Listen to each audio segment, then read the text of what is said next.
Hey, everybody, welcome back to another episode of the Mr. Productivity Podcast. On the show today, I welcome Mark O'Donnell. I love his first name. All Marks are rocking roll stars. The visionary and CEO of EOS Worldwide. With over 15 years of experience in leadership and business growth, Mark has guided numerous companies in implementing the entrepreneurial operating system, EOS, to streamline operations, enhance culture, and drive sustainable growth. His mission is to help entrepreneurs and leadership teams get what they want from their business through a comprehensive system of simple, practical tools. Mark, welcome to the show. Thanks for having me, Mark. And it is a good name. Yes, it is. And so Mark sent me his book, and full disclosure, I have not read this. The reason why? Almost every one of my guests sends me their book, and I just don't have, I wish I could spend 8 hours reading books, but that's not practical. But he also sent me something in a little package, a little different. He sent me sunflower seeds, and I've got to find out the story behind this. My wife, she was so excited to get the sunflower seeds. We planted them in our backyards near our fence. My wife is 5'4", and the sunflower seeds are taller than she is now. So she's really excited about it. They're blooming now. We live in Houston, Texas. So what is the deal with the sunflowers? Well, when we were writing the book and we were thinking about how we would launch the book and do the pre-sales, the marketing team kind of came up with a concept like, hey, building teams, building cultures, it's sort of like a flower. And so you plant it, it starts to grow just a little bit, and then eventually it grows big and tall and has a nice flower at the end of it, and you get to enjoy it. But you got to maintain it and care for it. Otherwise, it dies pretty quickly. Yeah, these things are really tall. And matter of fact, the other day I was out there and one of the flowers had fallen over to the side, and I picked it up, and it's like, oh yeah, I'm supposed to stand up straight, and it did it on its own, and it's absolutely incredible. So thank you for making our backyard look a little prettier, and I'm sure all the bees and all those other stinging insects are really appreciative. As long as they're eating the sunflowers and they're not eating me, I'm all good with that. So perfect. Your book is called People, Dare to Build an Intentional Culture. I got to believe it's about having a harmonious culture where you work. We all know Jim Collins talks about having the right people in the right seat, in the right bus, going the right direction. And that's something I think a lot of people, when they start, they'll take any warm body, but then they get to a point where they're stalling because they may have great teammates, but they're in the wrong seat. In other words, they're doing the wrong role. Yeah. And that's really, we take a deep dive into right people, right seats in the entrepreneurial operating system. And we find that about 80% or so of all issues that are experienced inside of a business have a person's face at the root of those issues. And sometimes it's our own. But if we can get all the right people in the right seats, we can execute on our vision and we can get what we want from that. And the people can live out their purpose and be quite fulfilled. And so we talk about in the book culture types. And just as you said, like you will pulse check hired, right? That's kind of where we think when we start. And when you do that, it's low on intentionality and it can be healthy, but most often it turns not to be. So we call it a happy accident when you've got a healthy culture, but you have no intentionality behind it, where you've hired your family members and your friends from college and you really love one another and you get along and you can produce, but it doesn't scale because if you hire people from outside of that tight knit, it'll fail pretty quickly. And then the other thing, which is more common, is a chaotic culture where there's no intentionality, there's gossip abounding, and you've got water cooler talk happening. Pockets of healthy, but you didn't do it on purpose. And then above from that, you have a high intentional culture, but it's not healthy at all. And so we call that command and control, where people are looked at as replaceable parts and very transactional, and a high turnover exists in those types of companies. But then we have that intentional culture, high intentionality, very healthy.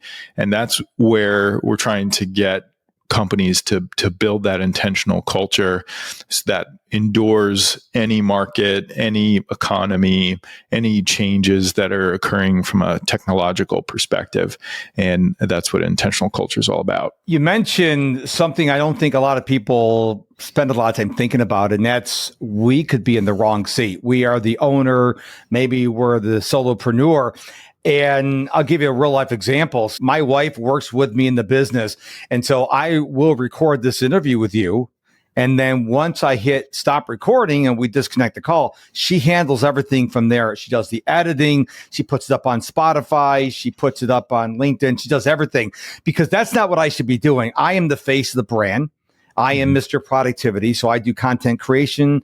I coach clients. I do podcast interviews, whether on my show or someone else's show.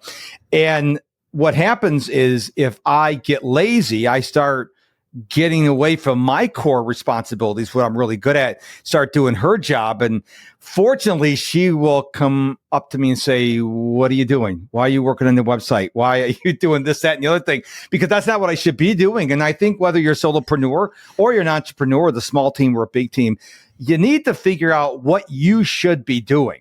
And then you need to delegate the rest of the stuff. I think a lot of people are like me when I started. I was a control freak. I can do it better. And I remember having to write down the standing operating procedures for my wife because it was all in my head. I knew how to do it, but she's like, I don't know how to edit the podcast. But I sat down and I wrote down the SOPs. Now she does it all on her own. So I think it's a really big deal that whether you're a leader of a big company or a small team, you got to make sure, are you doing the right things? And if you're not sure, you need to start there before you start pushing things out to the rest of your team, correct? For sure. I couldn't agree more. And the way I look at it, and when we wrote the book, is that you are the only you. You're not the only Mark, but you're the only you that has ever existed and ever will exist. And so you are unique, you are different than everyone else, and you have your sweet spot, your God-given talents. And to the degree that you can first uncover what those are and recognize them, then the next trick is to stay there and delegate everything else to their unique ability, God-given talent. So all the things that your wife is really good at, or if you're on a team, whatever it might be, you're giving away everything that is not in your sweet spot. And you're really doubling down on what you can be the best in the world at and bring out that uniqueness. So we have lots of tools and processes to help people do that, but it's really about doing that at scale. And if we can gather around a common mission and everyone operating in their sweet spot, really a magical culture can be created out of that. And what you're also doing is you're kind of breaking down the construct of company, because our job is to just unlock that sweet spot for everyone around us, including ourselves. And if it's them working for another company, that's great. If it's working for us on our mission, that's great too. And so you just sort of end up with this, complete collaborative environment where you're just trying to get people in the right spot. You mentioned a few minutes ago about a toxic culture. And if you're working with your spouse, you can have a toxic culture, because I don't have the patience of Job in the Bible. I'm very impatient. My wife is very patient. So when I have an issue, I know what I should do. I should step away from the problem and let her come in, because she's really good at diagnosing things and fixing things and troubleshooting things. I'm like, fix it now. And she goes, I don't even know what the problem is yet. So I want people to understand, you don't have to have a team to have a toxic culture. If you have one other person in your organization, you can also have a toxic culture. And you got to be careful, because as a productivity guy, I can tell you, when you have toxicity in any environment, your productivity is going to take a hit, because you cannot be productive and be toxic at the same time. You really can't. And so much time is wasted in gossip and in job protecting and politicking and all those different things, just talking about each other because you don't share core values. And I think at the heart of a healthy, intentional core culture is core values, a simple set of common guiding principles and beliefs that are at the center of who you are, whether you're a company of one or a company of 1,000, and you're hiring and firing and reviewing and rewarding and recognizing your people around those core values, that's how you build a culture over time, even if it's just one person or even your customers, because you could be working with people who just don't share your core values. They're your customers. You need them for cash flow. But if you can, ideally, you're going to be working with just those that do share your core values, and everything's going to be much smoother, much more efficient, much more productive and profitable. I want to be very delicate how I ask you this next question, because we're recording this in September 2024. We have a major election that is going to be happening pretty soon. And a lot of people are conflicting at work, and it's got nothing to do with job responsibilities, being in the right seat on the right bus. It has to do with political stuff. And when you're working for a company, no matter how large or small, I think you need to leave that outside the office doors, unless you're going for someone who is maybe working for the Trump campaign or the Harris campaign. Everything else, I think they should be like Switzerland. Just keep the politics out of it, because if you're not thinking about it, if you're a leader and then you allow this to infect your company, well, now people are now bickering about the election. You're like, this company has nothing to do with that. And so I think you have to get control of that really quickly. As a leader, you have to say, look, we don't talk about A, B, C, D, and E at this company. You could do it outside in your own time, but here we don't do that. Would you agree with that? Oh, absolutely. Unless that's your job. Because what's happening in the world, people are sort of letting go of the core values and the mission that they're on. And it's just a distraction.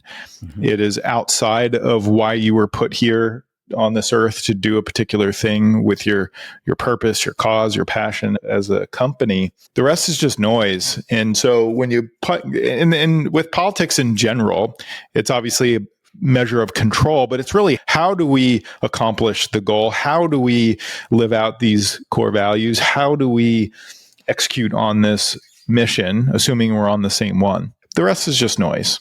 That's so true, because noise is a distraction, as well, contributes to a toxic culture.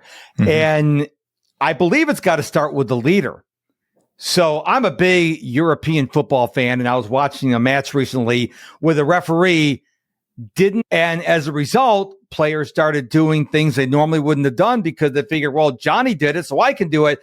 And the match became a mess. And whether you're a referee or you're a leader of a company, it starts with you, because people are looking at you. And if you are talking about this thing and it's a toxic thing, well, then your team members or your employees are going to look, oh, the boss did it, so I can do it. So I believe you got to start as a leader and say, these are the boundaries, these are the rules, and then lead by example. And that way, if someone goes off the rails, you can say, hey, we don't talk about that like here. I don't talk that way. Now you have a base to stand on. But if the leader is kind of like passive and just lets things happen until it explodes, well, now you have a bigger problem. As Warren Bennis said, and I'm paraphrasing, is that it's really not about the message. It's the fact that the leader is the message. So it's not the message you deliver, it's that you are it, right? Everybody is watching every single thing that you do. And we owe it to our people to give absolute clear direction, to give them all the resources they need to do their job and do it well. And as you said earlier, we got to let go of the vine. That once we've delegated something to someone, we can't jump in and micromanage them. As long as they're the right people in the right seats, we should be able to let that go. And that's hard sometimes, because there's a little personal identity wrapped up in some of the things that we do. And you just got to walk the talk. As go you, so go they. And if you talk about the leader, but then you've got your leadership team, and cracks in the leadership team look like canyons to the rest of the business. And so you got to be really tight on the same page. And that requires a ton of intentionality to do that. And so you got to act with the greater good in mind.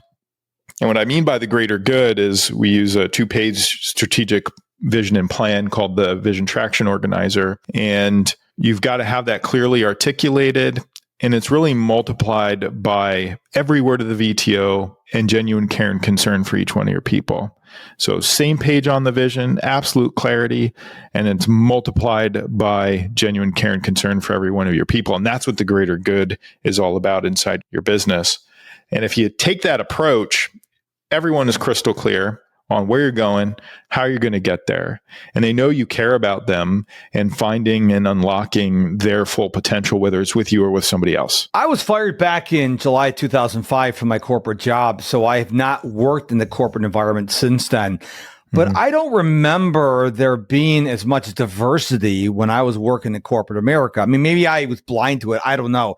But nowadays, there seems to be so much diversity, and a leader has to deal with this because you have this group over here who has these beliefs and this group has these beliefs.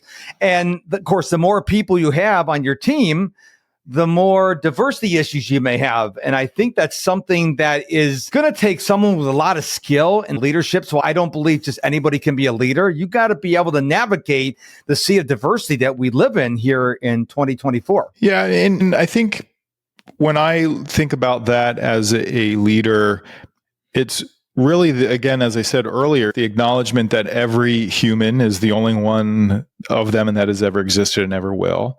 And as Emerson said, as I walk down the street, everyone that I pass is my superior in some way and that I learn from them. If you take that approach systemically in your culture and the way you talk to your people, the way you train and hire people, that everyone has that common belief, the externalities no longer matter.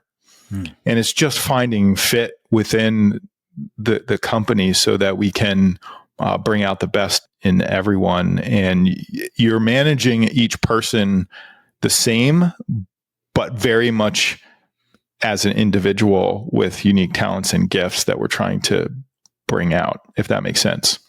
What are some things you would tell a new prospective leader? Let's say they went in and decided they're going to form this company. They're going to start hiring people for various roles. What are some things you would want them to know to reduce the chances that they may have a problem down the line? Well, I think one is to understand the clear distinction between what leadership is and what management is, because they're two totally different skill sets.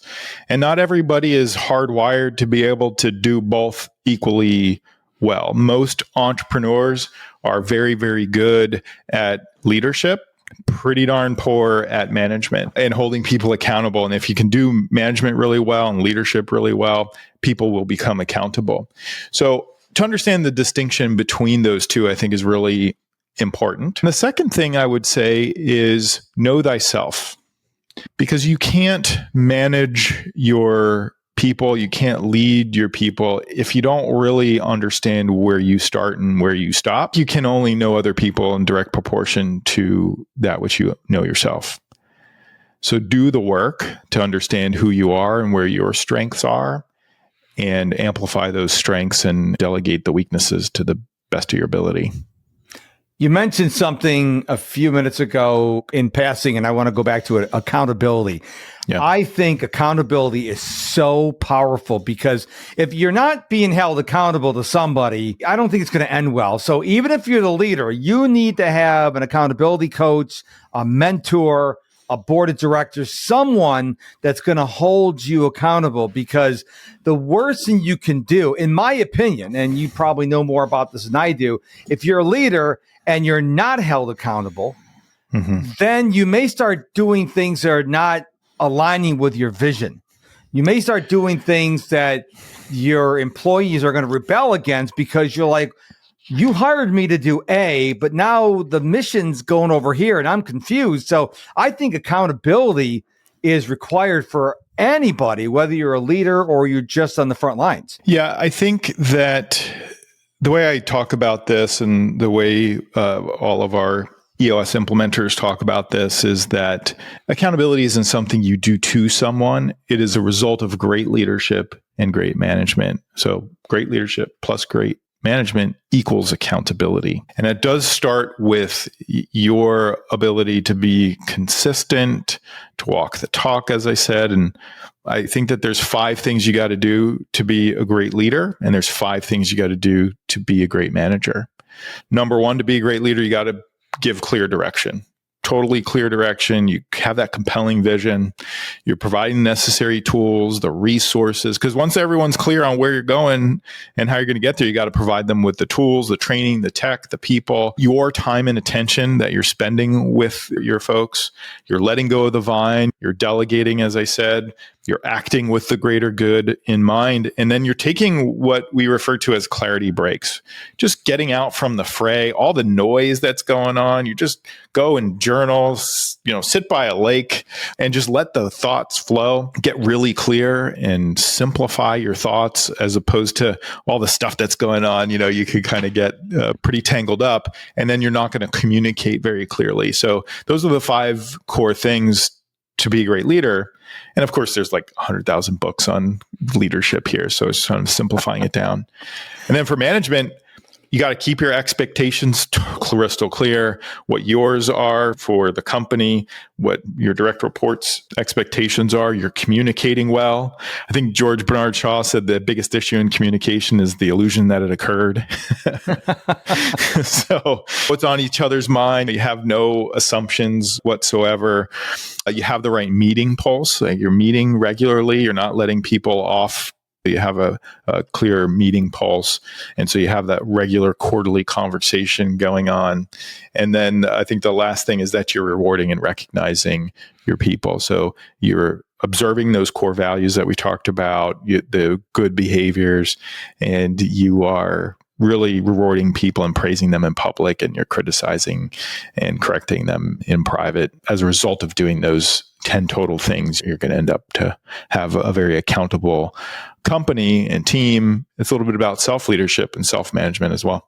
I love those. And you also hinted around expectations. So my last corporate job, I would have to go to these monthly meetings where I worked for a local hospital here in Houston, and they had an offsite warehouse. So I would have to drive over to the main complex, park my car, make my way up to the meeting room. And of course, it was a networking event in the beginning, talking to people for 10, 15 minutes. We're having coffee and Danish and soda and what have you. And then we review the meeting that we went to last month. And 99% of the time, I'm like, why am I even here? Because my boss was there. Why am I here? And so I would get further behind. And I think as a leader, you have to think about, okay, what are the expectations I have for my employees? And do they need to go to this meeting? I'll never forget one of the stories I heard of Steve Jobs. This is in Walter Isaacson's book on Steve Jobs, I believe. It was about when he's talking about the iPad, and there's like 5 or 6 people in the room. And as he's talking, he stopped and he looked at this woman. He goes, "What are you doing here?"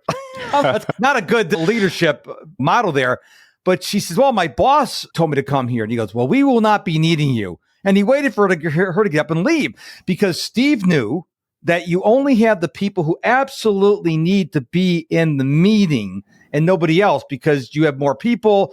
Number one, they're not getting their jobs done. But number two, they may not have anything to contribute. So they're paying someone to not contribute.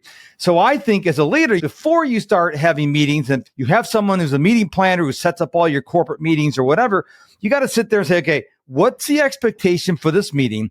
Who needs to be there? Now, sometimes maybe the entire company needs to be there. Sometimes maybe just managers on up. And so I think a leader has to do that. Is that a fair assessment? I think that's a very fair assessment. I mean, meetings are an interesting thing, right? Because they can either be the biggest time wasters ever, or if done well, the best, most efficient use of time that you can possibly get. And so I think having a great meeting agenda where you've got the objectives set up front, you know exactly who needs to be there, who can contribute, who can move the needle, who can solve issues, who has information that you might need, that you expect to have. And then we talk about 2 roles in any meeting. You have the person facilitating and running it, and then you have the scribe.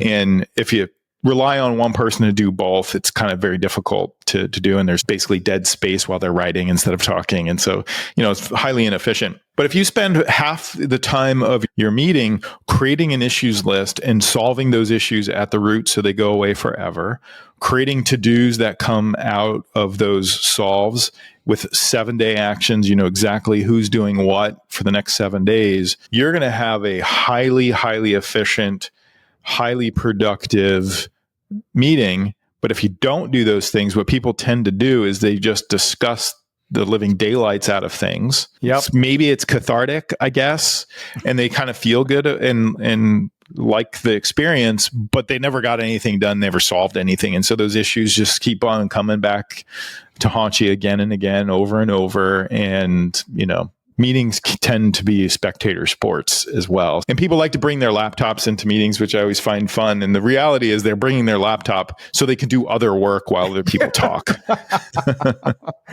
I've seen that way too many times. Oh, for sure. This has been an incredible conversation. You gave us so much information, but is there anything you didn't get a chance to share with us before we talk about your book? Well, I think when we talk about the entrepreneurial operating system, EOS, it is, and I think all productivity is this, and I love your thought on this, is that EOS is a system for managing human energy. And when I look at, and yes, it's self-management, but it's mainly team and accomplishing a goal together. And so that's what we're designed to do, is that every system is perfectly designed to produce the results it produces, which W. Edwards Deming had said, and I think it's true. What are your thoughts on productivity at any level? Would you agree that it is a system for managing your human energy or a group of people's human energy? Oh, 100%. But here's the thing I want to make sure people understand, that so many people are rushing in to be more productive or to lead a team. And I always tell people to pause and think about what you're going to do. Think about what you're doing. Is it going to move the needle forward? This applies to whether you're a solopreneur, a small entrepreneur, or have a big company. So many people are rushing into things, and then they turn around and look at it's chaos behind them because they rushed. There's no rush. I would rather you take a few extra days or a few extra weeks and make sure that you have clarity. We've talked about clarity several times during the show. Before moving forward, I see a lot of people making decisions like the house is on fire. And what happens is that affects the productivity. Then you have to go back and do it over again. Had you taken some time to slow down, and first of all, as a leader, make sure you are okay with everything, then your next level of management and so forth, down to the frontline workers. But I see one of the biggest problems people have with productivity, they're in a hurry. Maybe they want to hurry so they go back on TikTok or whatever. But you got to slow down. I think we need to slow down. If people would just slow down, I think you may look at it, well, I'm not being as productive because I'm slowing down. Yeah, but in the long run, you won't have to redo the work because you took the time to slow down and looked at it. Oh, wait a minute. If I keep on this path, I'm going to be way off my target. You can correct it early enough. But if you rush instead of waiting, then you get down 2-3 weeks, 2-3 months, and you're like, oh my gosh, I am so far off target. Yeah. It's counter to what most people want to do in the 2024. And as we about ready to hit 2025, let's do it fast. Who cares how good it is? But then you have to redo it, and people they're not stopping to think about, they're going to have to redo it. So why not slow down and do it right to begin with? Yeah. It brings to mind, as you're saying that, when I go slow, I go fast kind of thing. And I've been a member of Strategic Coach for the better part of a decade, and they have a tool called the impact filter. Have you used the tool? No, sir.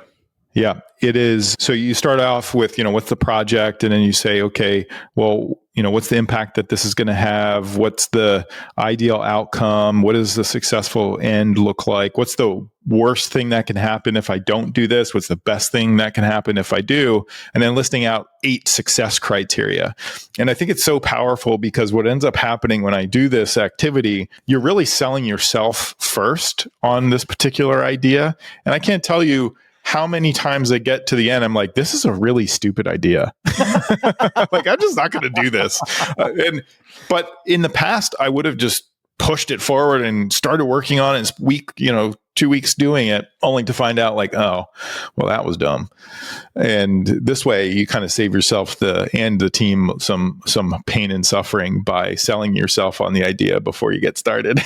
I've heard of people say, do the 7 whys. So I'm going to do this. Why? Because why? And if you go 7 whys deep, you're either going to go, I am all sold out, or you're going to go, yeah, why am I doing this? But again, people are in a hurry. For sure. Because we live in a microwave society. And I'll be honest with you, Mark. Sometimes I'm like one of the guy, I'm like, I got to cook a TV dinner. I don't call them TV dinners anymore. They call them frozen dinners. Back in my day, I'm 59. They used to call them TV dinners when you didn't have microwaves. It's like 3 minutes. Normally it should take you 45 minutes. We're always in a hurry. Let's go, let's go, let's go. Yeah, if you're a firefighter, a policeman, emergency room doctor, you need to hurry because that's what the situation requires. But most of us can afford to step back. And I even know some paramedics, some doctors who work in the emergency room, and even the critical care case, sometimes they step back for like 5 seconds just to make sure they understand the situation, because they may think it's the arm, but an issue with neck. So I believe in every situation, you need to stop and make sure you understand the situation fully before going on and making a mistake. Yeah, I love that. And I was just thinking as you were saying that, like, when's the last time you've been bored? I hate being bored. Even though Cal Newport says embrace the boredom. Yeah. My wife and I have this joke, and she edits my podcast, so she knows what I'm going to say. Well, she will fall asleep on the couch when she's resting her eyes. And I'll leave the TV on, but then I pull out my laptop and I'm like networking on LinkedIn or doing something. I can't just sit there and do nothing. I identify as Tigger from Winnie the Pooh. And if you don't know who that is, go Google it. I've got to be doing something. I'm very active. I get up at 4:30 in the morning, and by 5 o'clock in the afternoon, my battery's almost dead. But that's the way I roll. But I need to take more time to be bored, because I think being bored is healthy when you're not doing anything. And we live in a culture where the internet's streaming's 24/7. I mean, everything, there's something going on every minute of every day. I remember in a day where the TV would go off at midnight. It would come back on at 6 o'clock in the morning. There was no podcast, no streaming music. You had to go buy the album, and stores used to close. Right. And I think we were mentally healthier back then, because there were times in our life where we had to, we can't do anything. Remember the blue laws, A lot of people are going to go, blue laws. What is that? Google. I mean, there are times like Chick-fil-A, they're closed on Sundays. I think that'd be healthy for all of us. The Bible calls it the Sabbath, but you don't have to be a Christian to believe that. But I think maybe we should take a day off once a week and just say, I'm not going to be on social media, because you can schedule your posts. Don't be on social media. Don't watch TV. So if you're a big fan of sports, maybe not pick Sunday for American football or something. But I think that would be really good for us mentally if we would just take a day off, maybe read, go to a park, go on a picnic, do something where our brains could just go, oh my gosh, I don't have to think for a moment. Yeah, I tell my kids, imagine the advantage you would have with the ability to look up in a world that is looking down. And they're like, well, what do you mean? Next time driving, it's red light and there's someone next to you, they are incapable of not looking at their phone at a stop sign or a red light. Go to the airport. You walk around. When's the last time you saw someone's eyeballs in an airport? They're looking at their phone the entire time as they're sort of zombieing around.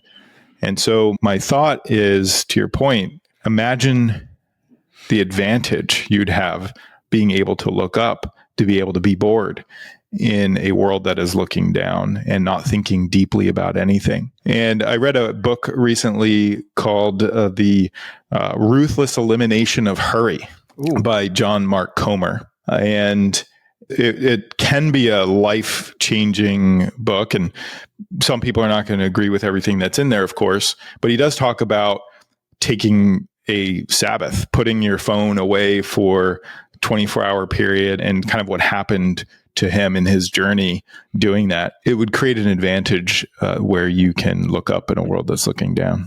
Thank you for the book recommendation. I told you before we started recording, I'm addicted to reading. I haven't gotten your book yet because there's so many books I'm reading. So many.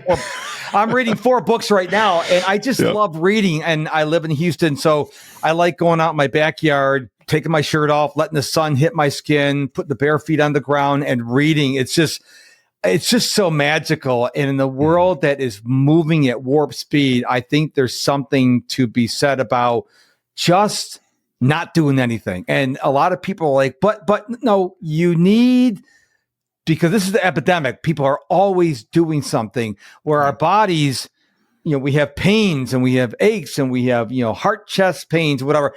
That's because you're not giving your body a chance to rest. So give your body a break and watch your productivity improve, by the way.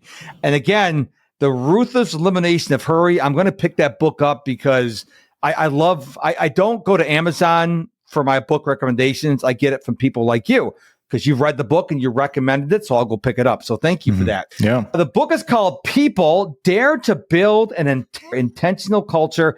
You probably get this at Amazon, but where do you want people to go to learn more about you and what you're doing in the world? Sure. You can connect with me on LinkedIn. That's probably the fastest, easiest way to do that. You can go to eosworldwide.com and check out what we're doing there, and you can get the book from there as well. Well, I want to thank you for being on the show and sharing your information, a ton of information here. I mean, folks, don't forget there's no law. You can listen to this podcast as many times you want. Maybe you're out on a walk or a run or something like that, and you didn't have something to write with. Go back home, listen to it again, and take notes because he gave you a lot of information. And after you go to Mark's website and you go buy Mark's book, go to my website, MrProductivity.com, MISTER, MrProductivity.com. And we'll be back real soon with a brand new episode. Until then, stay productive, but stay positive.